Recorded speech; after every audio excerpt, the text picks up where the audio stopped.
Oh shoot! Now it's telling me I had to. I We're guess. live. We're live tomorrow. We are live. Are we live? We are live. We are live again. It's All been right. forever. Only because I saw that it was on my Twitter, and then it's like you don't have a freaking premium Twitter account. Okay. All right. Here we go. So. NECA, the last thing I thought we would be talking about this week is this. We had a whole other episode planned, Yes. but Yes. that's life. That So certainly I is. was not expecting at all to get trolled on Twitter. You know, it's interesting. I was kind of laughing earlier because I actually have never been, I don't, to my knowledge, I'm sure I've been defriended and blocked and a whole bunch of stuff. But this was the first time that I was like fully aware of it. So I was like, oh, someone blocked. And then I'm thinking, like, oh, well, I understand why. So we're just gonna, we're gonna just start with what happened here. And It's basically, bizarre. it is so bizarre. It is so bizarre. It's You know, absolutely I bizarre to. truly am in shock. So you guys have probably seen my title. Harvard director goes too far on Twitter. Um, all this stuff. And, you know, I am a person, and NECA like you, we are advocates. Right. You cannot be an advocate if you don't tell the truth about things that actually are happening to you. That's right. And it doesn't matter someone's position or role, what the perceived power structure is. The whole point of being an advocate is to say these are the problems that exist and to call them out. And the problem that most people have is that they find themselves in those crucial moments when you need to do so, totally unable to do so. And where you and I, we don't have that problem. We're No. able to say, I had this bad experience with this person. That is free speech. This is Yes. America. My problem with Yes. this is it's someone who was not involved in any way, shape, or form with the person I have a problem with, adding in their 2 cents No. just because he felt like he could. And let's face it, he just thought I was a peon. He thought I was a nobody, just somebody he could just, abuse. Bully. But exactly, Yes. this is gaslighting, bullying, you name it. But this is Yes. exactly what we face all the time. We've been Yes. dealing with it for years. This is actually par for the course, I would say, as far as what we've had to deal with. And every time we deal with it, we're the ones stuck with what I would call internalizing those feelings that happen. And I Yes. think we both made a decision a long time ago that we weren't just going to sit back and internalize all these things and let them happen to us, that it was really important to share, because this is what really goes on, and these are the important things to talk about. Is what has my real experience been with a person, an organization, or a group of people in trying to foster better outcomes? That is the Mm. question. And until you can be honest about those things, you will not be able to build anything great, anything long lasting, because you have not sat in the truth of what you're actually dealing with. That's right. So here we go. So Harvard director goes too far on Twitter, is trolling me, whatever, right? So okay, here we go. So this all begins with Representative Marjorie Decker. I know the picture is triggering. Girl, I so had to deal with her a couple of weeks ago, so so I'm okay. so just to give everybody, we're just going to give you a very very quick rundown on Marjorie Decker. She is a representative for the 25th Middlesex District in Massachusetts. However, the most important thing you need to take away from this, it for all intents and purposes of this conversation, is that she's also the House Chair of the Joint Committee on Public Health. Mm. So as you can see, and I got this information off Wikipedia, so I have all this other documentation and stuff, but just because I wanted to address this so quickly, I just quickly pulled this. So as you can see, it says right there, that stands for House Resolution, a bill. I know when people see things like that, some people, we can't assume everyone understands these acronyms and all this stuff. So it's always important for us to explain that as well. So H 4773, Maternal Health Bill, as lead House negotiator. And I even just had to take a breath with that. Okay. Decker developed legislation to create resources on maternal health. So in November of 2018 when I wrote the original, but we'll get to that. That's a whole other Right. show. That's a whole other conversation, Right. but we'll stick to, okay. So she, so the last week there's been all this celebrating of the bill. She's been taking credit, all these accolades. And I didn't receive an invitation to anything, no acknowledgement, no nothing. But, again, a story for another time. So anyway, so I actually didn't realize until recently that she was up for reelection. I don't live in Massachusetts anymore, so I didn't realize that she was up for reelection. And I just happened to come across in my email inbox was something from the Globe, an article from the Globe saying that this young progressive guy, Evan McKay, had won by like 41 votes. And I was like, oh, that's so cool. That's great. So I decided to just send him a tweet. So this is Evan McKay. And this, I just really want to point out, this is so important. This is why every vote counts. This is a prime example. 41 votes decided this race. It's sad. But anyway, so I read up on Evan. I said, oh, he's great. Too bad I didn't know about him sooner. Right. And me either. And I'm here. And that's because I've tuned her out. Everything about her, I had to tune out. Right. Sorry, this is live and my daughter's at school and it's Georgia and it's been a scary time. So I'm just sending her a text that she's okay. So I apologize everybody for that, but I have to text her and let her know that she's okay. So I read up on this guy, Evan. I really liked him. I sent him just a tweet of support. Here's the support, but also, again, I'm going to share what my experience has been like. And if anybody has questions or comments, please feel free. You can put them on the Facebook comments, or you can put them on the YouTube. We'll see them and we'll try to respond to you as soon as we can. So as you can see, this is what I sent to Evan in response to the Globe article.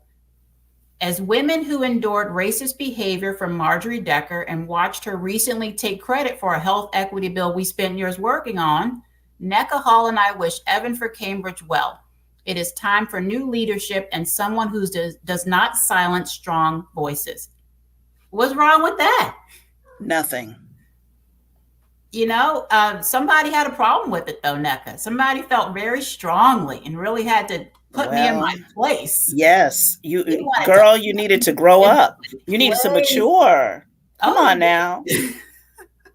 So I go to bed. Did I tell you about this or did you tell me about this? I went to bed. I'm like, great for this young guy, blah, blah, blah. I wake up the next day to this. Now, I don't remember, did you see this or did I sent you the text message. Okay. Because I was shocked. And you all know that I am, I'm still, look, technology is still a challenge. So I'm really not on Twitter that much. Hi, Robin. I see you watching. Thanks for joining. There's all these apps and all this stuff. Right. So I'm still old and on Facebook. But anyway, so I only tweeted because this was where the most activity was for Evan that I could see, and I just wanted to reach out.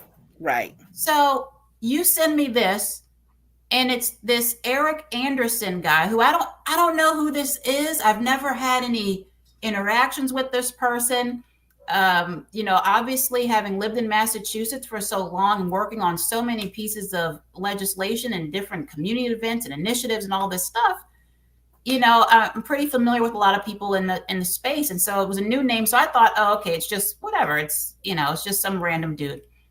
So I write, so he wants to send this to me, which is Decker appears to prevail in Massachusetts. So I guess he's thinking he really wants to stick it to me, right? Like, hey, the guy, that you wanted to win or didn't win. So it's like, okay, like, what was your point of even doing that? Like, right. You know what I mean? Like, I'm not looking to get into it over stuff. Like, I mean, I could do that all day long if I'm just looking for stuff. Like, don't you have stuff better to do? Like, why would you comment on my post? So I write back, and you know me. Mm. Thanks for the update. She's still a terrible person. That's my experience with her. Mm-hmm. Awful. She was awful to me. She was awful to you. She was awful to a lot of people that we know. That's right. And the thing Whether is, they want to say it or not, that's right. our problem. I was just getting ready to say, you Our and I are the problem. only ones. Remember, I'm unprofessional because I will acknowledge the fact that she and others, she's not the only one. I just want to say that, but she is the most vocal one out of everyone that we've encountered when it comes to maternal health in Massachusetts. And I also want to say that all of this happened before 9 a.m. Yes, it was early. Yes, before 9 a.m. I mean, we early. wake up, realize, and I'm strolling through, and I realize that sadly they did do a recount, and Decker prevailed by 41 points, 41 votes. Again, 41 votes. This is why everybody needs to get out and vote. Remind everybody, she's very liberal. Oh, yes. Very progressive. Yes. Anti-racist, right? Oh, yes. Okay. Yes. Yes. Okay. So the other important thing that we need to let people know is that I did not decide to work on a commission that I basically got started because it was for all Black and brown people. And I found out that the co-chairs of that commission were going to be two white women, one of which is Representative Decker. Right. And I explicitly stated that this was not the intention. Other commissions, like the Asian American Commission, is fully represented with all Asian Americans. Yes. And I stood on that point. I rode hard on that point. I refused to back down. And it was just not, I realized early on that it was going to be a very toxic situation. And so I was out of there. So that's a little bit more of the backstory. So, okay, so I'm thinking at this point, okay, let me just say this to him. He'll go away, whatever, right? No. Oh, no. Grow up. I am fully grown, sir. And part of being grown up is being able to address things like this and being able to respond in the way that I did, which was, Eric, I encourage you to do some research before you attempt to clap back. And there's a reason why I said this specifically, if he had been paying attention, especially because he's a researcher. Oh, yeah. So the reason why I said that was because I had already been, as soon as he started this dialogue with me, I already began to research who he was. And I went into the media section of his Twitter. And of course, what did I see, Nneka? I saw anti-racism, Yes. Trump is so racist, right? But look at how, but he's getting into it with me because I don't like, or I had a negative experience and expressed that publicly with a public official. Okay? So here we go. I encouraged him to do some research because I was researching who he was. Oh, yeah. He claps back again. Please enlighten me, oh sage one. You're out here leveling claims, but you offer no proof. Maybe stay in your lane. What lane is that? Exactly. Now, I want to break this down because you guys can clearly see he's a white man. And I guess and again, he claims to be liberal, progressive, and anti-racist. But let's actually break down. So he's already, patronizing me with the first sentence, please enlighten me, oh sage one. So this is the energy he's giving towards me. Yes. So I'm going to go back to research. A simple Google search on me tells you a lot. Yes, it does. Even my profile picture or my bio in Twitter, which is the app that we were engaging on, it says a lot, probably too much. I was laughing when I looked at it because I was talking about my Lyme disease and a whole host of other things that I'm dealing with. So right then and there, you would think, and it clearly says I'm a maternal health advocate, but maybe because I don't have an MD or an MPH or something else behind my name, he just discarded me as a nobody, right? Right. So then you're out here leveling claims, but you offer no proof. Again, research. And I think everyone who knows me knows I will never post anything publicly that I can't back up with documentation. And again, if again, a simple Google search probably would have told him that very, very quickly. But it was also the fact that why would I need to provide him with proof? That part. Representative Decker, was clapping back, right? I mean, she's the person I was actually talking about. Right. So that would be an expectation that now I would have to provide this proof, that I would have to stand on all the things that I've said and say, well, here's this email and here's the date of this meeting we had, and this is what you said, and this is what was done, right? Which I can do.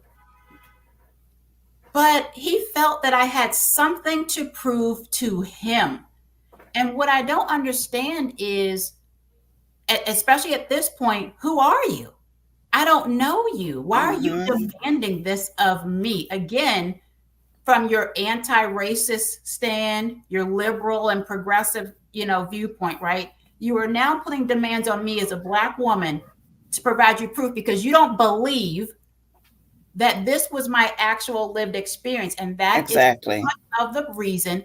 This is the reason why we have so many inequities and disparities in healthcare. And everybody kind of looks and blame, oh, it's the other side. We've got plenty of people who claim to be liberal, progressive, and anti-racist doing just as worse things. Seriously. Okay. Proof. Maybe stay in your lane. Now, I feel like, and I'm not saying that he was thinking it or saying it. That's going to be my disclaimer. But as a Black person, what word you're thinking comes at the end of that sentence. Exactly. Maybe stay in your lane, you know what? And I'm thinking to myself, what have I done to you this morning? All I did was support a person for a different candidate than maybe you did.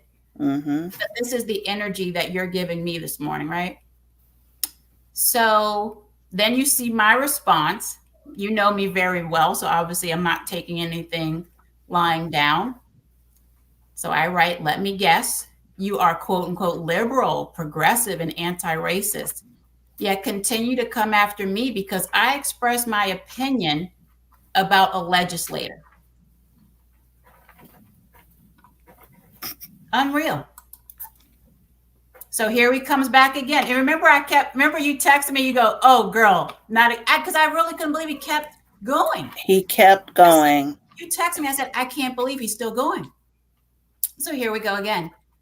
I'm wondering why you level baseless charges. You would have thought I told everyone that she committed a murder the way this guy's acting. When challenged, you throw out more baseless dispersions. First of all, I didn't feel challenged. If you've seen me engaging in advocacy, this is not being challenged at all. It's just I'm being trolled by someone and not really understanding it. And again, baseless charges, that's his perception. He's putting his viewpoint, which is again, a liberal, progressive, anti-racist, allegedly white male gaze on what my actual lived experience is. Baseless dispersions. He doesn't understand anything about me. He doesn't know me, just like I don't know him. And you realize in all of this, I never went after him as a person. Not at all. I'm just saying, back off, basically. So then I say gaslighting 101, typical liberal and anti-racist. So this is where things get interesting. So at this point, I had done some research and figured out who this guy was. I tagged Harvard because it turns out that Eric Anderson is the director of the Senior Leadership Fellows Program at the Harvard Chan School of Public Health. So this is a person responsible for educating others in the public health field. But look at how he treated me, a person who's also in the field, not credentialed in the same way. Right. Right? but certainly in the field. But he did not know that. No, well, he He didn't did not. bother to research. He didn't care. Well, but he's a researcher. He didn't want to research it. Who wants to research at 7, 8 o'clock in the morning? And who wants to be trolled at 7 or 8? Well, you had no choice. You had to defend yourself. I had to find out, who is this guy? Why? And you've seen, I've posted so many things over the years. This is actually the first time. And I mean, you guys who followed me for so long know, I mean, I've gotten into so many things.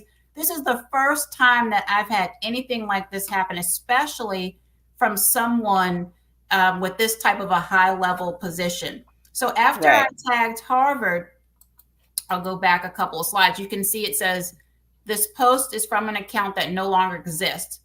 So at this point, Nneka, so you know me, you know, like I've actually never been blocked, I think. I've never realized it or whatever. So I'm like, oh, did he delete? Am I blocked or whatever? So, and I think he blocked you too.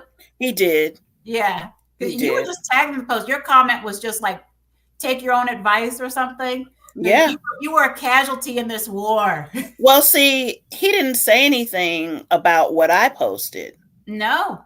And I just want for people to understand, all of this is happening on someone else's post who also has a lived experience having been abused by Rhett Decker. Right. This is, you know, sort of, you know, we were all just, it was kind of like a little tribe, I think, that had found each other.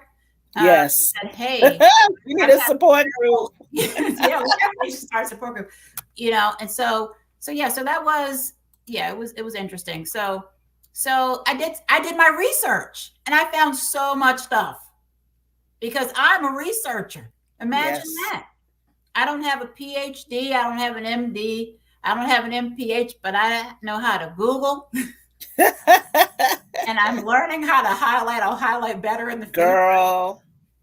So this was from an interview that Eric Anderson did, talking about he was changing roles. He was changing from an old role into this role. So I just wanted to highlight some of the things that he said. It seems like he has a lot of politician worship, which was so strange to me, you know. Unhealthy, very unhealthy. I wonder like what the mix is of, you know, how close should politicians be to leadership in schools? Like that actually was really something I started to think about when we started talking about this yesterday.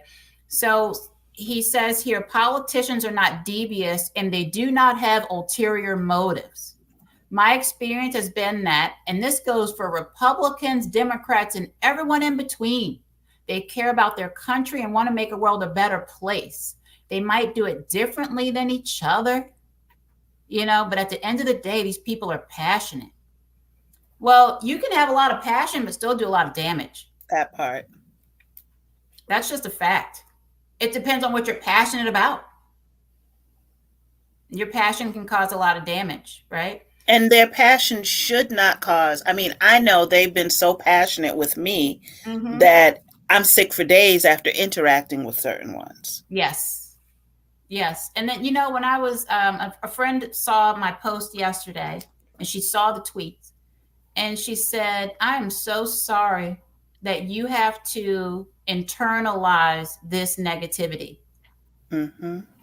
She said, you know, no, I know you well. You always, you know, address these things, but I hate that you have to.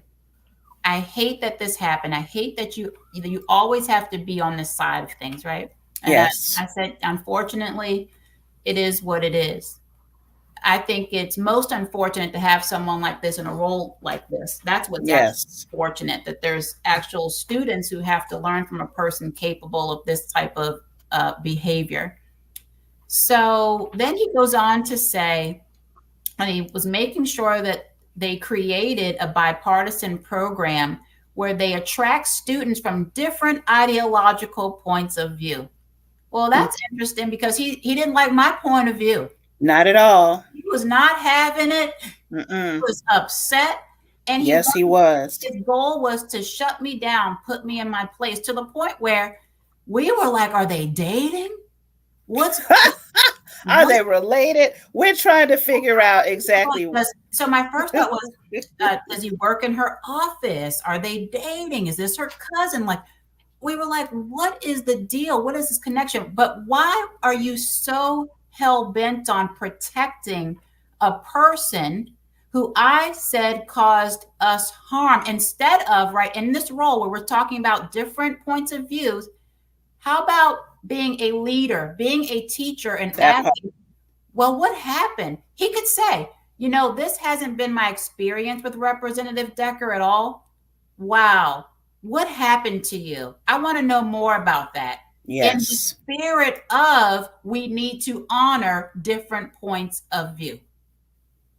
Right? Okay, so it goes on to say, when we are selecting a fellowship class, we think about diversity very broadly defined in every possible way, making sure it's diversified by gender, ethnicity, race, and also political ideology.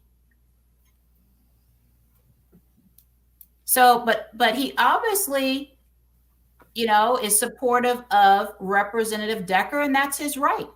And it's my right to not be supportive, to support someone else, and to also say she did not act in anyone's best interest. It was a very selfish endeavor in which she took credit for a lot of people's work. And unfortunately, other people decided to support that. And it's okay that some people who maybe looked like us might say they had a positive experience, but I always ask, at what cost? That's right. Because when I look at the sort of finality of it all and the bills that actually were signed into law, they seem quite watered down from what they originally were intended to be. And that's all I'll say for now, because we have so many more episodes of white hats and things that we'll get into in the future. So then he goes on in this article talking about, enriching political dialogue to give students an array of issues to discuss and think about. Well, he didn't want to hear the differences that I had, in my opinion. Not at all. I'm trying to picture myself. Imagine if I applied to Harvard and in some miracle I get into this fellowship program, because apparently you're supposed to be accepting people of all various views, right? Right. I present my lived experience. Is this going to be someone so like aggressive and combative, in my learning process and trying to convince me otherwise instead of honoring what I'm telling you my experience is? And that's really so much of what Black people have to deal with in every aspect of life. It's just simply people not believing your lived experience. And again, that leads to disparities in outcomes. Yes. Okay? When someone just can't believe this happened to you, prove it. Prove it to me. He's demanding the evidence. Right. When the evidence is out there, all he has to do is do his research. It's out there. The evidence has been recorded. Yes. Oh, it's there. All he has to do is look. And what's sad is, in looking at what he was saying and how he was bullying you, I'm sitting there and I'm going through this and I'm like, this man has no idea. Granted, I just want to say that neither one of us have lived in her district, thank God. He is fully committed and all in her district. Yeah. So whatever she has done for him, bravo. However, when you look at the grand scheme of things and the number of people who have suffered as a result of her being in the position of power that she's in, was it really worth it? Right. And my answer will always be no, because if you are wearing your white hat and doing things for the good of all people, you will not leave a trail of bruised and battered bodies behind you. Right. Right. You're exactly right. So then he goes on. Politics is about people. That comes first and foremost. I realize that those who are best at what they do care about other people deeply. And the people who turned me off seemed a little dismissive of that. So again, a simple Google search and some research would have certainly led him to learn that we are two women who care very deeply about people. Mm-hmm. And you cannot do this work. You cannot continue to advocate and be an activist and to put yourself on the front lines of these, hot button issues and standing up for the truth if you don't deeply care about people. Yes. The things that happened to us, those are 14, 15 years ago. They were the inspiration for our advocacy work, but we are no longer those same people. No. We're not doing this for us. We did it because we both lived through some really, really difficult things. And we understand what the journey of healing is like. And we Yes. understand what the journey of trying to improve outcomes is like. We understand how to write legislation and we understand how to pass legislation. And that is what we try to focus on. Right. Importantly, we try to help people heal, to live a better quality of life. And we do it without even, most of the time, unfortunately for us, thinking of what the negative consequences will be for us Right. on the other end of that. So, what I thought was, okay, so this is the kicker for me, this one. What I'm talking about is understanding different points of view, having an appreciation for people who think differently. I do not have a knee-jerk reaction to politics the way I might otherwise, or the way a lot of my friends do. All he did was have a knee-jerk reaction to Yes. what I posted. Otherwise, you wouldn't even comment. This really got me, this comment. That really got me. And once again, it was before 9 a.m. And I'm sitting there saying to myself, well, school has started, so shouldn't you be on your way to work? Or was he doing this from his desk at work? Right. Or was he sitting in a meeting and on Twitter?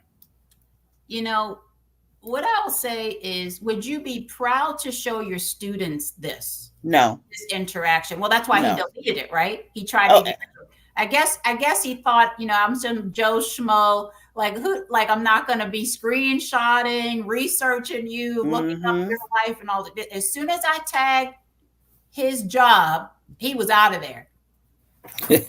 Sorry, I shouldn't be laughing, but I'm glad we would have been there all day, I guess, if I hadn't. We would have been course. Back and forth. So I wanted to share with everyone, I've actually spoken at the Harvard School of Public Health twice. And I don't think that's something that he realized, obviously, because he didn't do his research. So you can see here, I had two wonderful opportunities to speak to the students. And you can see for one of the conversations that was about maternal mortality and the role of racism driving disparities in pregnancy experiences. And for the other one, it was talking about reproductive health rights and justice issues. And I did that with a couple of other women. So, and I just have the names blocked out to protect people's privacy. That's all, guys, because while we're, comfortable in public, we don't want to, put anybody else on the spot with this. Right.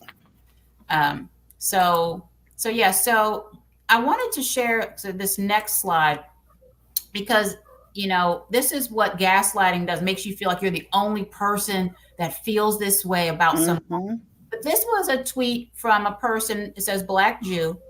And this was actually, I can't remember exactly when I saw it, but I came across it and I wanted to be supportive. I wasn't going to go under, even if I had a difference of opinion from him, I wasn't going to go in and say, you know what? Well, she's awesome. So, just leave it alone. That's why I couldn't understand why Eric Anderson did this to me. But anyway, Black Jew says, like everyone who in MA Police, that's Massachusetts politics, I have many personal stories of Representative Decker's only tool for legislating, which is to yell at people. But the reason I'm glad she has been defeated is that she constantly fought progress while claiming to fight for people. Congrats to Evan. And so you see, I respond underneath. This was literally my experience with her as well. how people allow her to get away with this is absolutely insane, because it is. And so, that concludes, my experience with Eric Anderson at the Harvard School of Public Health. And just so everyone knows, I'm going to take this. We'll go back to our screen here. So, Nneka, you know this, and I actually emailed several leadership members at Harvard yesterday about this. I have not heard back anything yet. Oh. I hope that, and I also copied Eric Anderson on the email. I attached my bio and I attached the screenshots. And I will say that my email was very demure, very mindful, very thoughtful. I want to be able to get to a place where this should be an educational experience for him. Because what I think happens is a lot of times people get into certain roles and certain leadership. They feel like they have nothing else to learn. Right. They feel like they're not capable of making a mistake, overstepping boundaries, and also in the spirit of liberalism, that they're not capable of faltering. Mm-hmm. They think just because they say they're a liberal, they say they're progressive, they say they're anti-racist, but how are you actually treating people day to day? Because that wasn't my experience with him at all. No, and that wasn't even your original post. He didn't go after the person who originally posted the way that he went after Nobody. And so I'm like, why was I so triggering to Eric Anderson? Mm-hmm. I don't understand that. We've never met. Right. I actually even texted a friend, do you know this person? Someone in the public health space who kind of knows everybody. They said no. So it was so strange to have, his energy, come at me like that. So, guys, let us know if you have any questions. Feel free to comment. This is my story, but this is a lot of people's stories. Right. And people tend to, again, internalize. They don't really have an outlet for talking about it. They feel afraid. And I think that's one thing, Nneka, that we need to address is this. It's kind of like what I call almost like the white coat theory. And I think we talked about it a little bit on the last episode. But when someone is in a position of power, so all of a sudden you're in a doctor's office and that white coat comes in, it kind of shifts the energy. Like you feel like they're there and you're here. And obviously, as we try to teach people, that's not the case, right? It should be a partnership. And it's sort of the same thing when people accumulate certain credentials and certain job titles.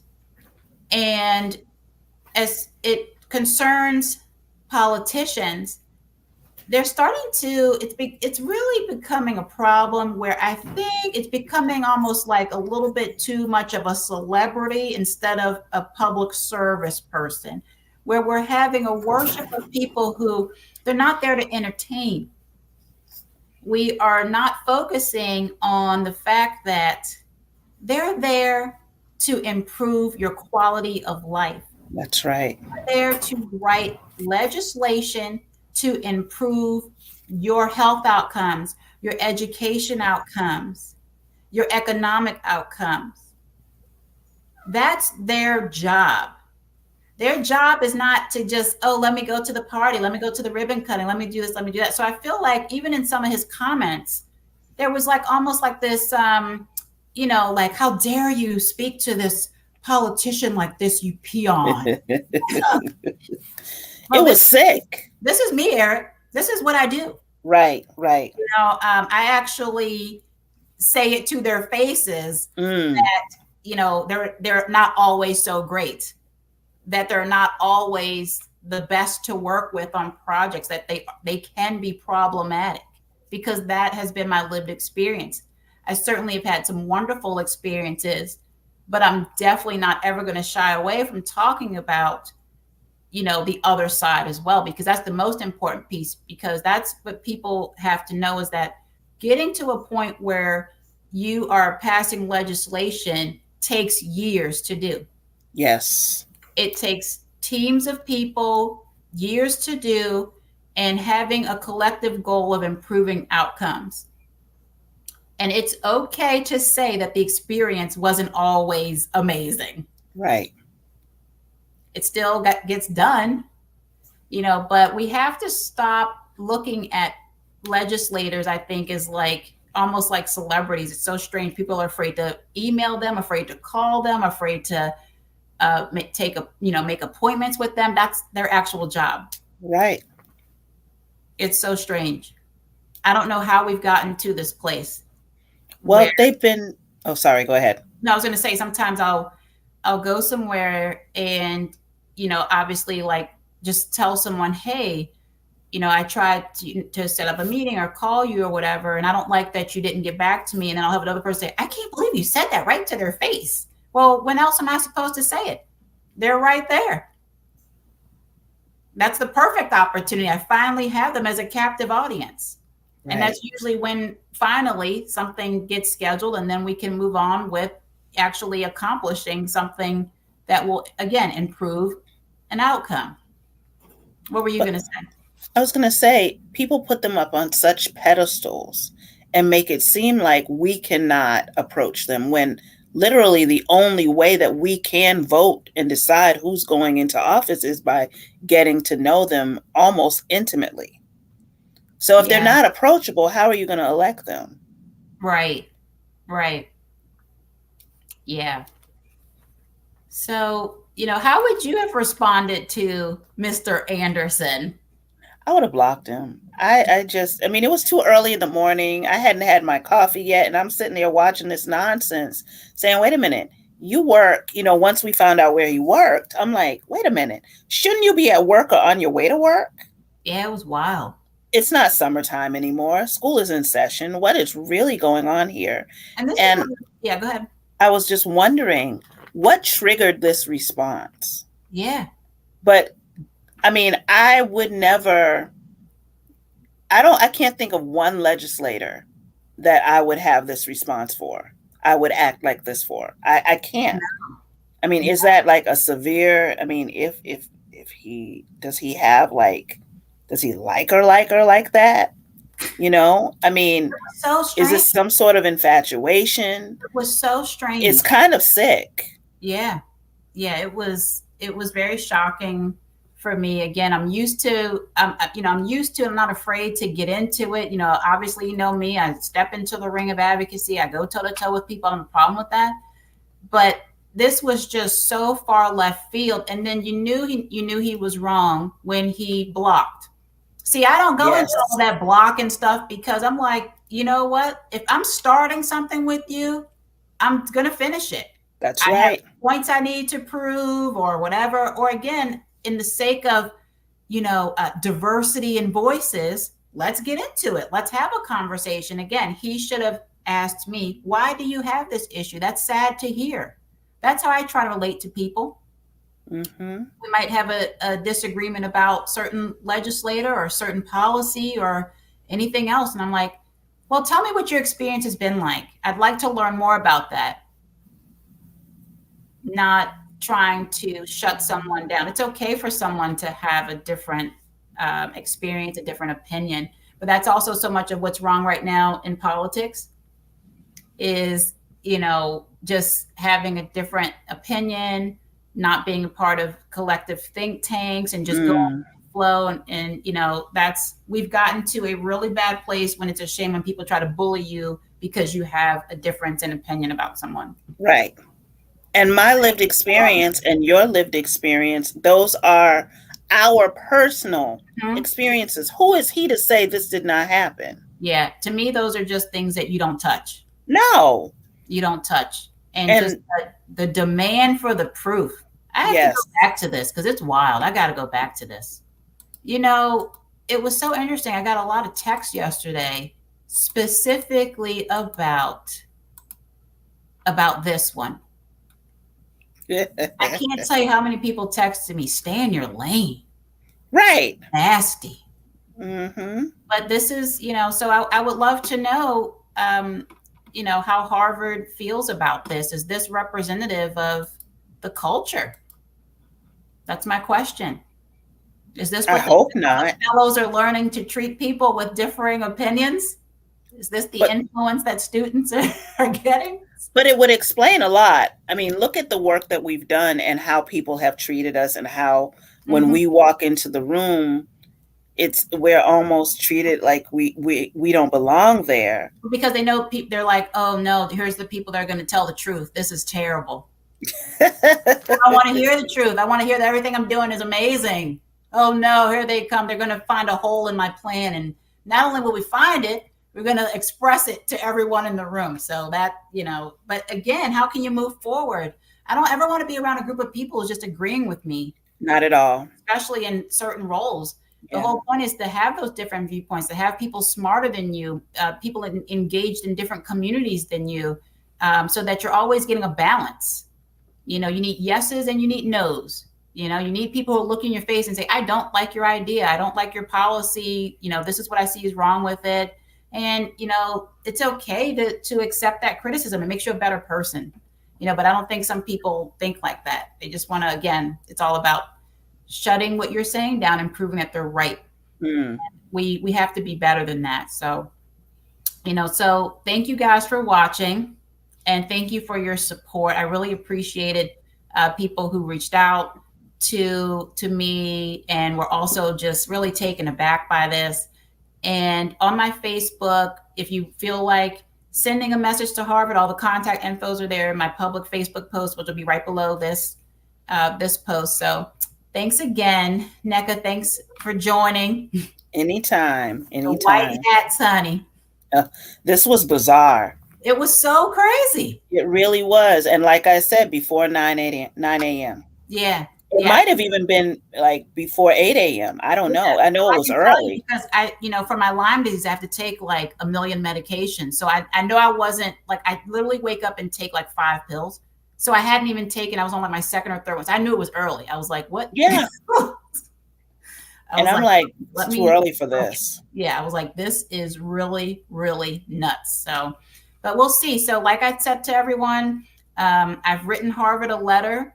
Very professional, very demure, very thoughtful, very open to speaking about this. I'll let you know if I receive a response, and I'll also let you know if I don't.